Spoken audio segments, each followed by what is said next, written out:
राज्यभरात सगळ्या राज्यभरात सध्या विषय असतोय तो नाशिकच्या कॅप्टन खराब यांचा. नाशिकमध्ये कॅप्टन खराब जे होते त्यांना पोलिसांनी अटक केलेली आहे. त्यांच्या अनेक राजकीय नेत्यांची लागीबाजी आता समोर येत आहेत. या संपूर्ण प्रकरणावर आपलं काय मत? खरं आहे. मी वर्तमानपत्रातून सुद्धा मी वाचतो आहे.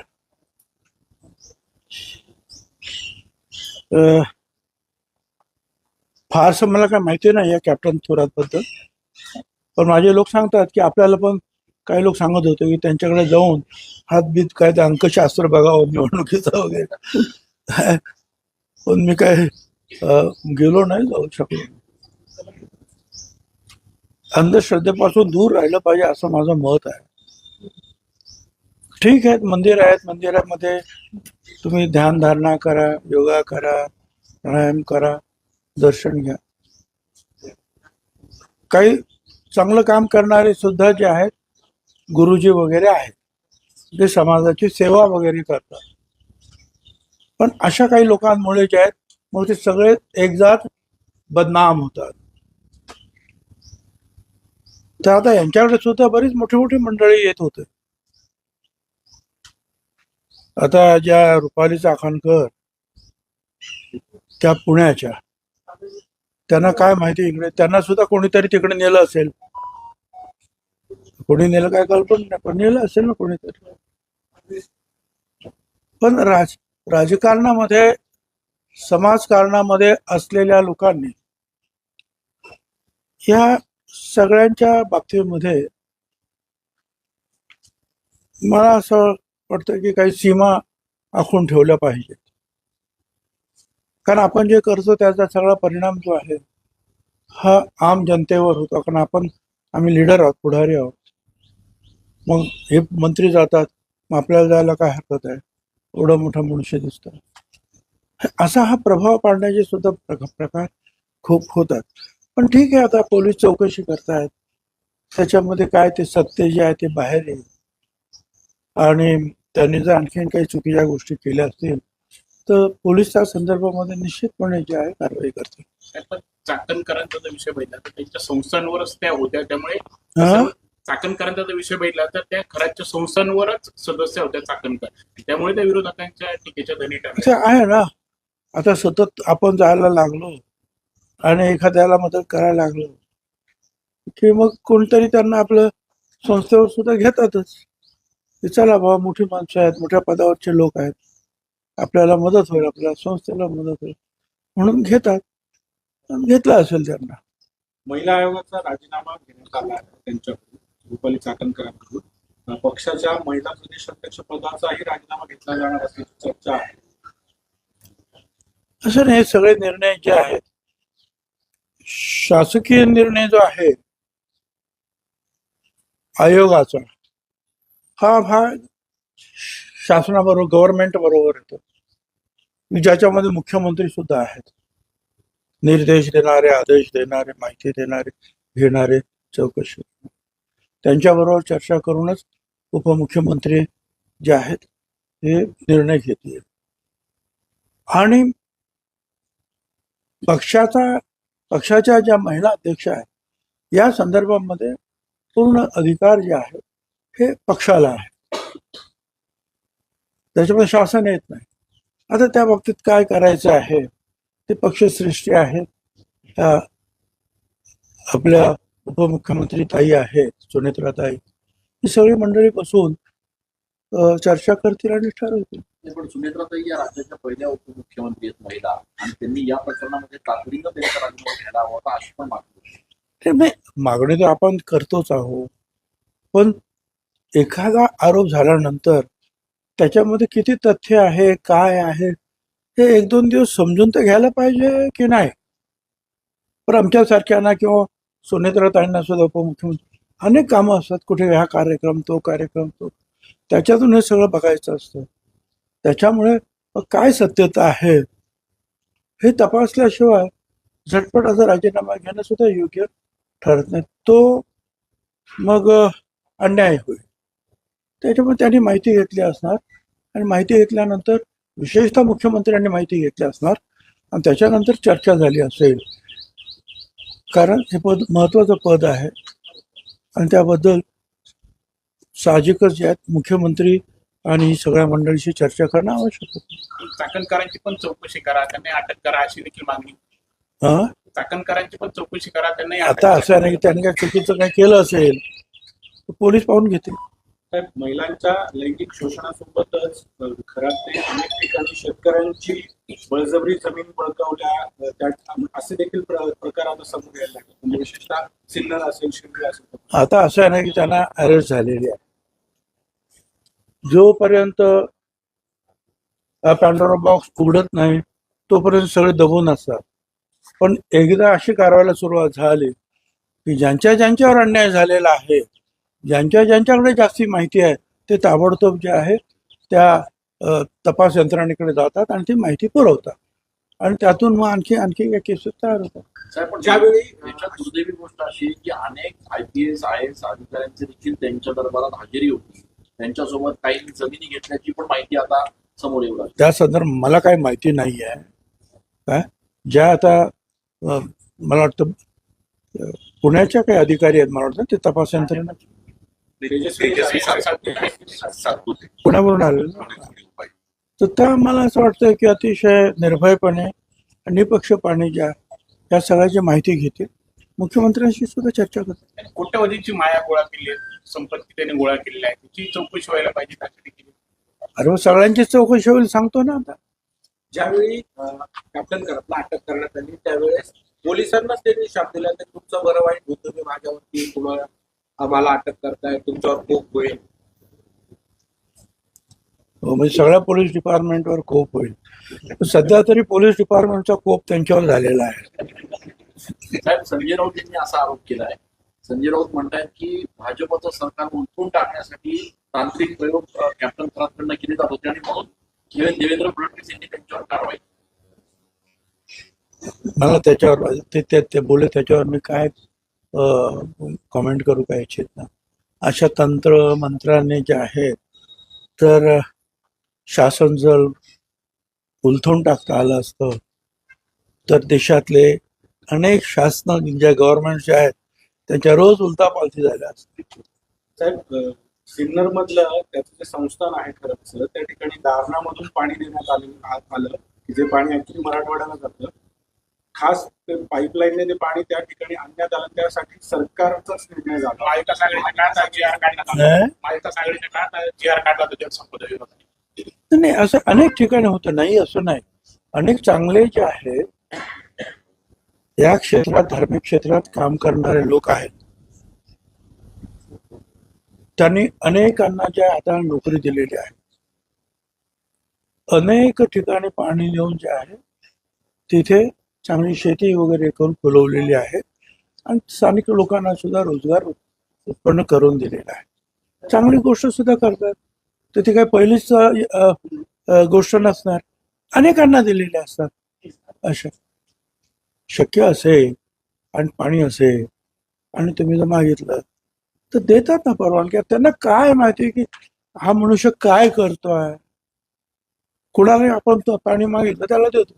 आता तो बाहेर काय त्याचा उद्योग धंदा आहे ते अधिकारी काय त्यांना माहिती आहे. नियमात बसलं असेल त्यांनी दिलं असेल. केसरकर शिक्षण मंत्री असताना शिक्षण खात्यात सर्व बदल्यांची शिफारस बाबा करायचं असं संजय राऊत यांनी आवाहन. मला काही कल्पना नाही. त्यांना जास्त माहिती असेल ते यंत्रणेकडे देते. साहेब, युद्धजन्य परिस्थितीमध्ये आता नेमका काय परिस्थिती आहे? गॅस आणि एकूणच सगळ्यांचा तुटवडा जाणवत असताना आपल्याकडच्या खात्यामध्ये नेमकी काय होईल? असं आहे की या जिल्ह्याला 16 ते 18 तारखेपर्यंत 1,28,000 सिलेंडर्स जे आहेत हे प्राप्त झालेले आहेत.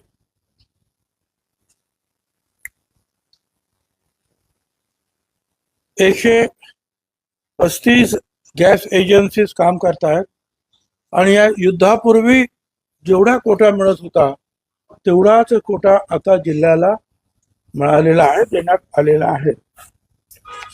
हे खरं आहे की कमर्शियल वापरासाठी हे सगळं घरगुती वापरासाठी मी म्हटलं, पण कमर्शियल वापरासाठी अजूनही सरकार, केंद्र सरकार विशेषतः काळजी घेते आहे. आणि म्हणून केंद्र सरकारने सुद्धा जे आम्हाला ॲडवायझरी दिल्या त्यातून जे आहे असं दिसतंय की आपल्या जिल्ह्यामध्ये 127 घाऊक आणि 3600 किरकोळ परवानग्या आहेत. ज्यांनी साठा केला किंवा काळा बाजार केला असा 3 ठिकाणी कारवाया केलेल्या आहेत. 7 लोकांना अटक झालेली आहे आणि 25,73,000 रुपयाची मालमत्ता जप्त करण्यात आलेली आहे. आता एक आहे की केरोसिन मध्ये बंद केल्यामुळं केरोसिन लोकांना पोचवणारी जी एक साखळी होती ती तुटलेली आहे. त्याच्यामुळे ज्या ज्या लोकांना आता पुन्हा हे काम करायचं आहे त्यांना आपण परवानगी देणार आहोत. आणि म्हणून मग सरकारने आम्ही असा आदेश काढलेला आहे का सर्व जिल्हाधिकाऱ्यांना की ज्यांनी परवान्यासाठी नूतनीकरणासाठी अर्ज केलेले आहे ते सगळे मंजूर केलेत असे समजण्यात यावे. वेळ घालवू नये. सगळं नूतनीकरण जे आहेत परवाने धारक जे आहेत त्यांचं नूतनीकरण झालेलं आहे असं समजायचं आहे. नंतर आवेदन शुल्क, नूतनीकरण शुल्क, विलंब शुल्क हे सगळं माफ करावं असं सुद्धा सांगितलं. 2 वर्षापेक्षा आणि 5 वर्षापेक्षा कमी कालावधीच्या विलंबाची जी प्रकरणं जी आहेत ती गव्हर्नमेंटकडे येत होती त्या अशा प्रकरणावर जिल्हा स्तरावरच जिल्हाधिकाऱ्यांनी निर्णय घ्यायचा आहे. म्हणजे त्याच्यामध्ये आणखी वेळ जाणार नाही या सगळ्या गोष्टीसाठी. केरोसिन परवाने वारसाच्या नावे करण्याचे जे काही असे काही प्रलंबित असतील परवाने तात्काळ ते ताबडतोब वर्ग करण्यात यावे. ज्या गावांमध्ये किरकोळ केरोसिन परवाना धारक नाहीत त्या गावामध्ये रास्तभाव दुकानदार जे आहेत त्यांना हे काम देण्यात यावं आणि त्यांना परवाना देण्यात यावा. आता या बाबतीमध्ये जे सरकारने आणि भारत सरकारने सुद्धा आम्हाला कळवलं की अगोदर जे आहे हे स्वयंपाकाचा गॅस जो आहे घरगुती गॅस तो 100% पुरवायचा. तो मिळतो आहे अशी माझी माहिती आहे. मग तो LPG असेल, PNG असेल, पाईपद्वारे.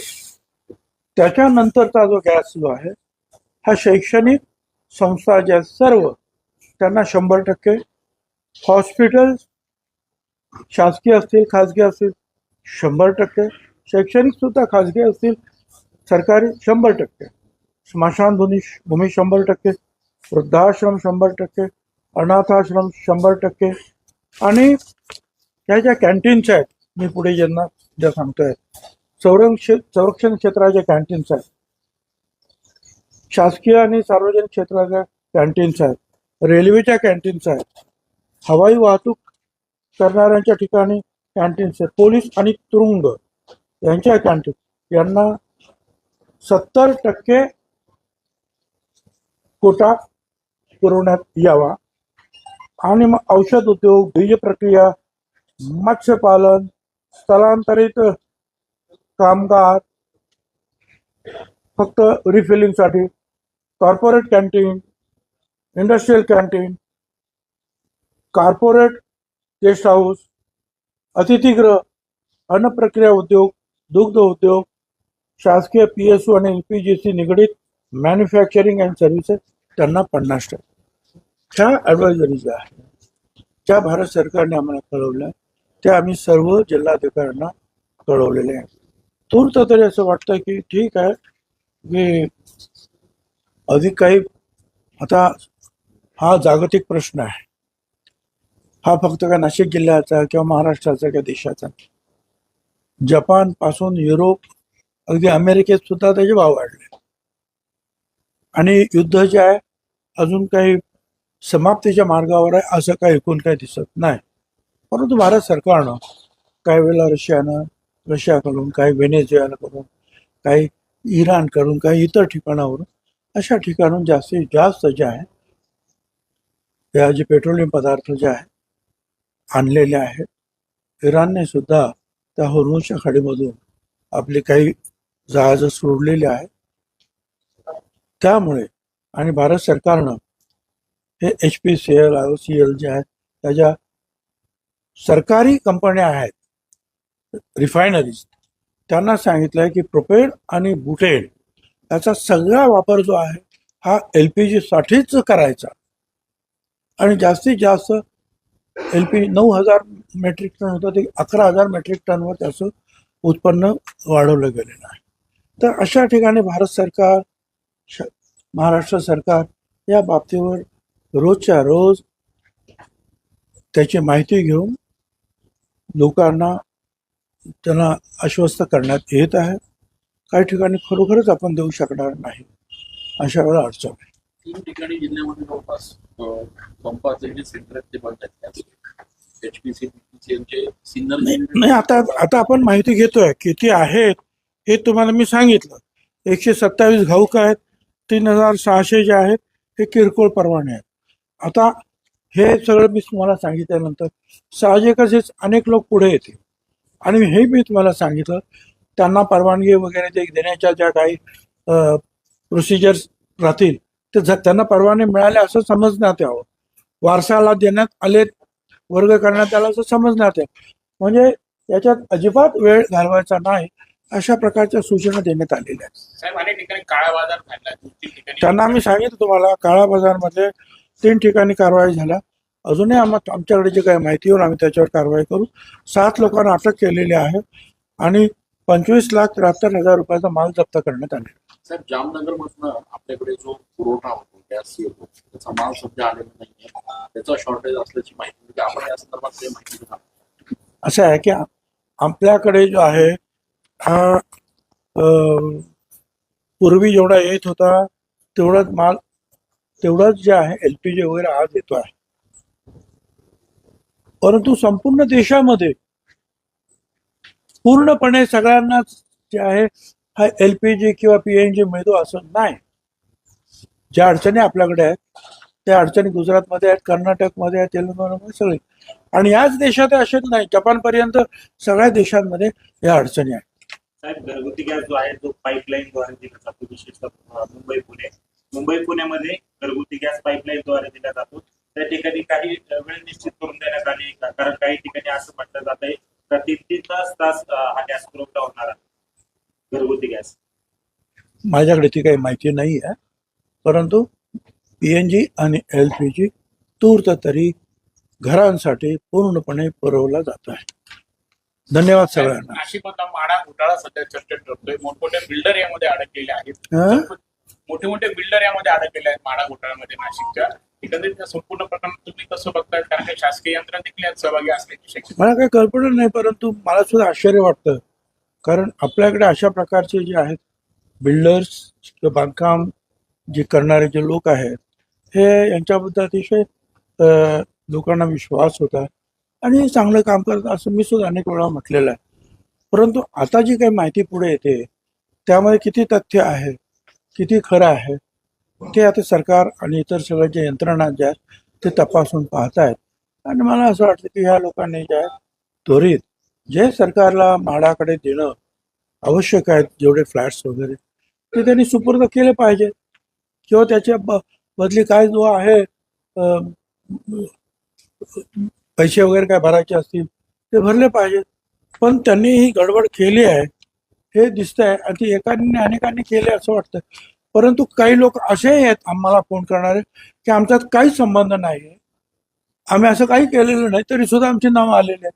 तर त्यांना माझं एवढं सांगायचं आहे पोलिसांना सुद्धा किंवा तपास यंत्रणांना की असे जे लोक असतील ते जे सांगतात आमच्या याच्यात काही संबंध नाही ना, आम्ही काही केलेलंच नाही, त्यांना तपासावं आणि त्यांना जे आहेत ताबडतोब जे आहे या तुमच्या इतर जे काही कारवाई आहे त्याच्यापासून दूर करावं आणि त्यांना त्यांचं काम करू द्यावं. जिथे जे चुकलेले आहेत त्यांच्या बाबतीमध्ये तुम्ही कारवाई करा. परवानग्या देताना किंवा कागदपत्राची तपासणी करताना ही तर शासकीय यंत्रणानेच केली होती, तेव्हा यांच्या लक्षात आलं नाही का की असं काही? हो, यायला पाहिजे. ज्यावेळेला तुम्ही IOC वगैरे देता किंवा म्हणजे तिथे ऑक्युपेशन सर्टिफिकेट देतात विशेषतः त्यावेळेला सरकारची जी मालमत्ता यायला पाहिजे म्हाडाचे जे आहेत घर वगैरे ते आलेत की नाही पाहायला पाहिजे. ते न पाहता जर ऑक्युपेशन सर्टिफिकेट दिलं असेल किंवा इतर काही कम्प्लिशन सर्टिफिकेट दिले असतील तर त्याच्यासाठी मला असं वाटतं अधिकारी सुद्धा दोषी आहेत आणि मग ते सुद्धा कारवाईस पात्र ठरू शकतात.